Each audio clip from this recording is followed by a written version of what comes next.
Good morning, everyone. What I want us to do today is to carry on working on our project. You'll remember from yesterday that kids who have Auditory Processing Disorder, or APD, find it very difficult to distinguish a voice if there's a lot of noise in the room. They find it difficult to follow conversations in a group because of this problem.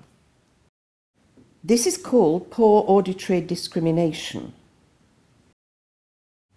One-to-one in a quiet place is fine. In a group situation, it's quite different. It's very difficult for a kid who has APD and poor auditory discrimination to distinguish one voice amongst all the others. This can lead to social isolation. So, which kid has APD, poor auditory discrimination?